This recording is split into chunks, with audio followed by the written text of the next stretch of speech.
আসসালামু আলাইকুম। আমি আকলিমা আক্তার স্বর্ণা ঢাকা থেকে বলছি। মারিয়ামস মম ব্লগস চ্যানেলে আপনাদের সবাইকে স্বাগতম। কাছে এবং দূরে যে যেখান থেকে আজকে আমার এই ভিডিওটি দেখছেন, আশা করছি আল্লাহর অশেষ রহমতে আপনারা সবাই অনেক ভালো আছেন। আলহামদুলিল্লাহ, আমিও ভালো আছি। আজকে আমাদের কুরবানির ঈদ, মানে ঈদের পরের দিন। আমার কারণে তো সবার ঈদ চপাট হয়ে গিয়েছে। ঈদের দিন দুঃখজনক হলেও সত্য যে ঈদের দিন আমার আব্বু বাসায় একা ছিল, আর উনি আসলে কোনো মিষ্টি মুখ করতে পারে নাই। উনি জাস্ট 2টা কাপ নুডলস অর্ডার করে খেয়েছে আর কি, মানে দোকান থেকে আনিয়ে 2টা কাপ নুডলস খেয়ে সকাল শুরু করে। ঈদের দিন আব্বুর অনেক খারাপ যায়। ঈদের দিন যেহেতু আমাদের কুরবানি দেওয়া হয় নাই, মাংস ছিল না যে আমরা বাসায় এসে লাঞ্চ তো করে আসিনি হসপিটাল থেকে, যেহেতু ক্যান্টিনে কোনো খাবার পাওয়া যাচ্ছিল না ঈদের দিন, তেমন একটা রুগীও ছিল না, ক্যান্টিনে খাবারও ছিল না, মানে খুবই খারাপ একটা অবস্থা ছিল। বাসায় হসপিটাল থেকে আসার পরে মা ভাত রান্না করে, যা যা ছিল ওগুলোই টুকটাক রান্না বান্না করে। ওগুলো করার পরেই আমরা ওগুলোই খাই আর কি। প্রতিবেশীদের থেকে মাংস আসে, তারপরে রাতে হচ্ছে গিয়ে মা মাংস রান্না করে। আমরা ঈদের দিন রাত করে হলেও আমরা কুরবানির মাংস খেতে পেরেছি, আলহামদুলিল্লাহ। আল্লাহ দরবারে কোটি কোটি শুকরিয়া। আল্লাহ তাকদিরে যা লিখে রেখেছিল তাই হয়েছিল। তো যাই হোক, তারপরে হচ্ছে কি এটা ঈদের তারপরের দিন সকালবেলা ঘুমে আমরা মা মেয়ে ঘুমাচ্ছিলাম শান্তিমতো। মা তো আমাদেরকে ডেকে উঠাচ্ছিল, সব সময় এরকম হয়, মানে বিয়ের আগে থেকেই ছোটোবেলা থেকে মা সবসময় ঘুমে থেকে উঠিয়ে আমাদেরকে গরু জবাই এটা দেখায়। তো আজকেও তার ব্যতিক্রম হয়। আজকে মা মারিয়ামকে কোলে নিয়ে দৌড় নিচে গিয়ে মারিয়ামকে খুব কাছ থেকে গরুটা দেখা, যেহেতু মারিয়ামের খুব ফেভারিট একটা গরু ছিল। মারিয়াম খুবই কান্না করছিল, গরু কেটে ফেলতেছে। ও তো বুঝে না আসলে তেমন একটা, তারপরেও সে খুব মানে ইমোশন দেখাচ্ছিল। তো তারপরে গরু কুরবানি হয়, আমি বারান্দা থেকে দেখি, আমি যেহেতু অসুস্থ নামতে পারবো না, তো আমি বারান্দা থেকে এনজয় করলাম কুরবানি। আল্লাহর কাছে দোয়া করছিলাম, বেশি বেশি দোয়া করছিলাম। মারিয়াম নিচে থেকে দেখছিল, মা নিচে ছিল, আব্বু নিচে ছিল।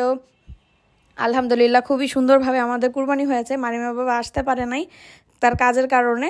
তো যাই হোক, তারপরে তো আমরা একা একা এনজয় করলাম। মা গরুর মাংস সব, আমি তো কোনোভাবেই হেল্প করতে পারি নাই, মা একা হাতে সব করেছে। এই মাংস ডিস্ট্রিবিউশন থেকে শুরু করে যা যা আর কি যাবতীয় কাজ থাকে সব মা একা হাতে করেছে।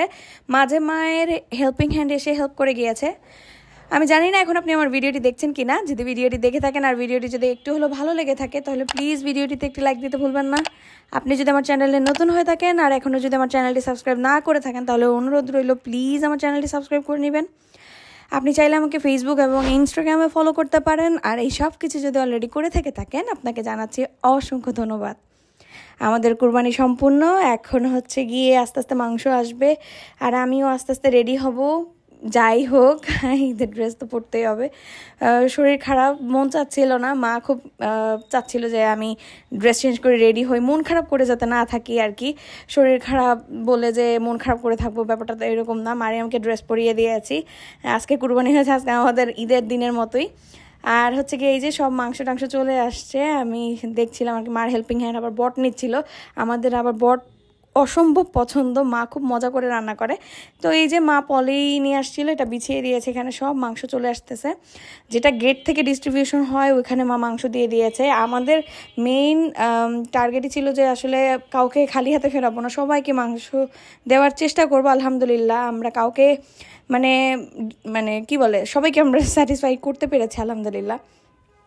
সবাইকে মাংস দিতে পেরেছি, সমানভাবে সবাইকে দিতে পেরেছি। এটা অনেক বড় একটা ব্যাপার, কারণ অনেকে কি করে, বেশিরভাগ সময় দেখা যায় কি কুরবানির ঈদে মানুষ মাংস ফ্রিজ ভর্তি করে।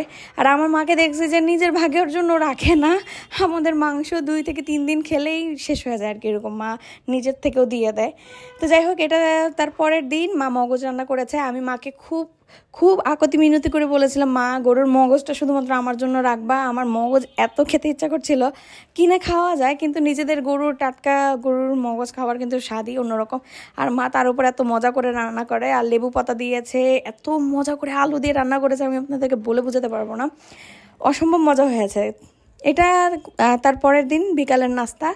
মাঞ্চ স্টেশন থেকে হচ্ছে গিয়ে আমি এই মিট বক্সটা অর্ডার করেছি, খুব খেতে ইচ্ছা করছিল, বানাবো সেই শরীরে শক্তি নাই, তো কিনে খাওয়া ছাড়া তো আর কোনো অপশন নাই।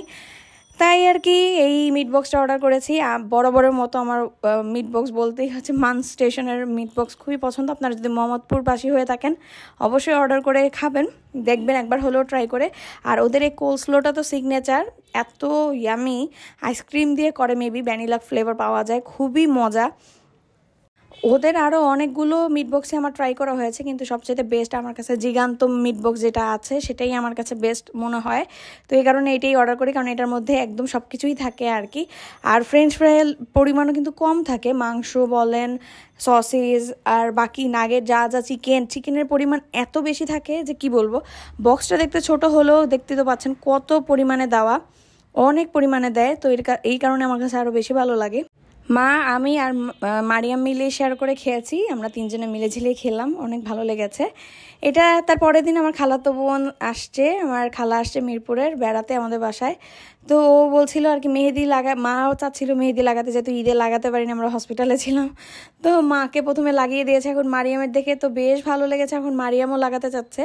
তাই এখন আমার খালাতো বোন মারিয়ামের হাতে মেহেদি লাগিয়ে দিচ্ছে। তো মা যেরকমটা করে ও সেরকমটাই করে। তো আলহামদুলিল্লাহ ও নষ্ট করে নাই, সুন্দর কালার হয়েছিল। তারপরে হচ্ছে কি আমরা আমার ছোট ভাইয়ের আর কি ফ্রেন্ডের বাসায় গিয়েছিলাম, মাংস রেখেছিলাম, তো ওইটা নিয়ে গিয়েছিলাম আন্টির বাসায়। অনেকক্ষণ গল্প টল্প করে আসছি। শরীর খারাপ, আমার যাওয়াটা একেবারে উচিত ছিল না, কিন্তু খুব মন চাচ্ছিল বাইরে বেরোতে। জানেনই তো আমি বাইরে বের হইতে এত পছন্দ করি। তো একটুখানি বাসার সামনে আমাদের পাশের গলিতেই, তো আস্তে আস্তে হাঁটতে গিয়েছি ওই বাসায়, আন্টির বাসায় গিয়ে আন্টির সাথে অনেক দিন পর দেখা করলাম। আপু ছিল, আপুর সাথে গল্প করলাম। আপুর মেয়ের সাথে মারিয়ামের খুব ভালো বন্ধুত্ব হয়েছে, তো খুব ভালো একটা সময় আমরা পার করেছি আলহামদুলিল্লাহ। আমার একটা পার্সেল এসেছে, এটা হচ্ছে মারিয়ামের জন্য। আমি একটা ল্যাপটপের মতো গেমিং জিনিস একটা অর্ডার করেছিলাম, ফেসবুক স্ক্রল করতে গিয়ে পেয়েছি মাত্র 710 টাকা না 760 টাকা 70 টাকা এরকম সামথিং প্রাইস ছিল, ডেলিভারি চার্জ সহ। তো এটা দেখে আমার কাছে মনে হলো একটা কাজের জিনিস, ও হচ্ছে কি ডিভাইস অ্যাডিক্টেড হবে না, এটা ইউজ করবে, তাই এটা অর্ডার করা। আর দামও খুব কম ছিল, এখানে আরবি আর ইংলিশ দুইটাই শিখতে পারবে, দুইটা ল্যাঙ্গুয়েজেরই সব সেটিং করা ছিল। এখানে স্ক্রিন নাই, বাট হচ্ছে গিয়ে বাটনগুলো প্রেস করা যায়। তারপরে তো শুরু হয়ে গেল টানা 2-3 দিনের বৃষ্টি। এই যে বৃষ্টিরই একটা পার্ট আর কি আপনাদের সাথে শেয়ার করলাম। আমাদের বারান্দা ফুলটুল হয়ে ভরে গিয়েছে আলহামদুলিল্লাহ, অনেক সুন্দর লাগছিল।